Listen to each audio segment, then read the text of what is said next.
Terima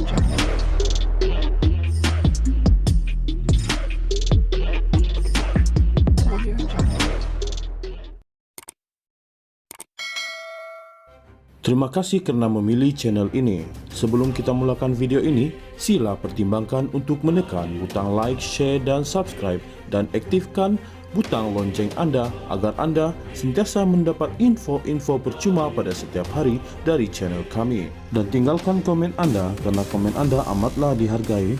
Terima kasih. 3 Badan Peguam Malaysia mengkritik tuntutan ahli politik agar Perdana Menteri PM campur tangan dalam sistem keadilan negara, menyifatkannya sebagai menjijikkan dan tidak berperlembagaan.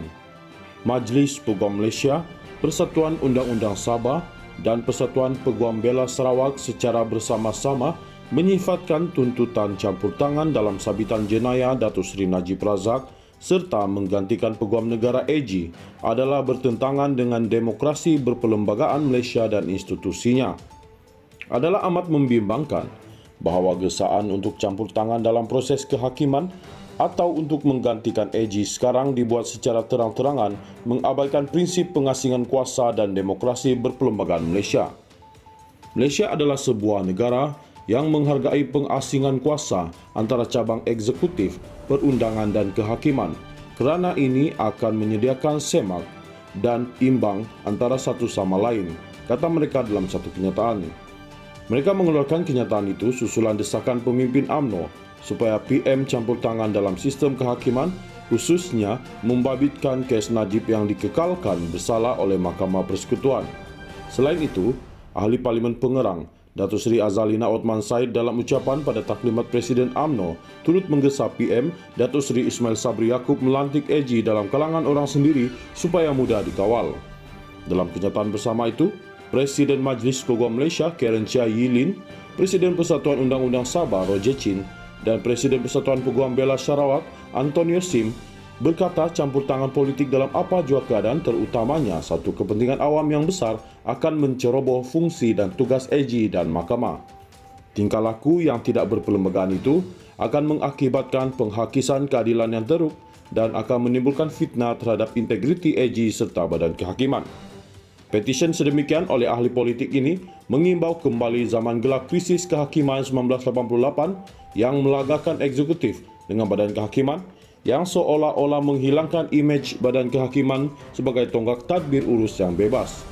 Kami percaya bahawa PM akan melakukan perkara yang betul dan tidak bertindak sebaliknya. Kerana itu akan menjadi penyalahgunaan kuasa yang tidak wajar dan penghinaan kepada sistem keadilan, kata mereka. Badan Peguam itu mengingatkan ahli politik bahawa tugas utama AG adalah untuk menegakkan integriti sistem keadilan dalam kuasanya di bawah Perlembagaan Persekutuan dan tugas utama Badan Kehakiman adalah mentafsir dan melaksanakan undang-undang. Mereka berkata bahawa teras Badan Kehakiman adalah kebebasan hakim untuk menggunakan kuasa mereka tanpa sebarang pencerobohan daripada individu, entiti atau parti politik. Badan Kehakimanlah yang memikul tanggungjawab menyelesaikan pertikaian secara adil mengikut undang-undang semasa, tidak mempedulikan permintaan ahli politik atau orang lain. Keberanian untuk ahli politik meminta campur tangan PM dalam kes ini jika benar adalah tidak boleh diterima dan tidak masuk akal. Sebagai sebuah negara, Malaysia telah menyaksikan pergolakan yang memuncak dengan penggantungan serta penyingkiran Ketua Hakim Negara ketika itu Tun Saleh Abbas dan hakim-hakim lain menandakan permulaan perubahan negatif dalam persepsi awam terhadap badan kehakiman.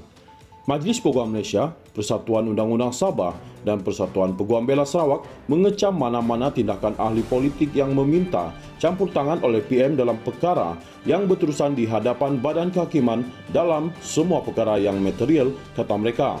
Para peguam juga mengecam tindakan peguam sama ada terlibat atau tidak terlibat dalam kes itu yang membuat kenyataan negatif yang menjejaskan keputusan yang dibuat oleh Mahkamah Persekutuan. Mereka berkata apa-apa keputusan yang dibuat harus diterima dengan penuh hormat, terutama apabila kenyataan sedemikian tidak betul di sisi undang-undang dan mempunyai kesan mencetuskan ketidakpercayaan terhadap badan kehakiman oleh rakyat yang mungkin tidak tahu yang mana lebih baik.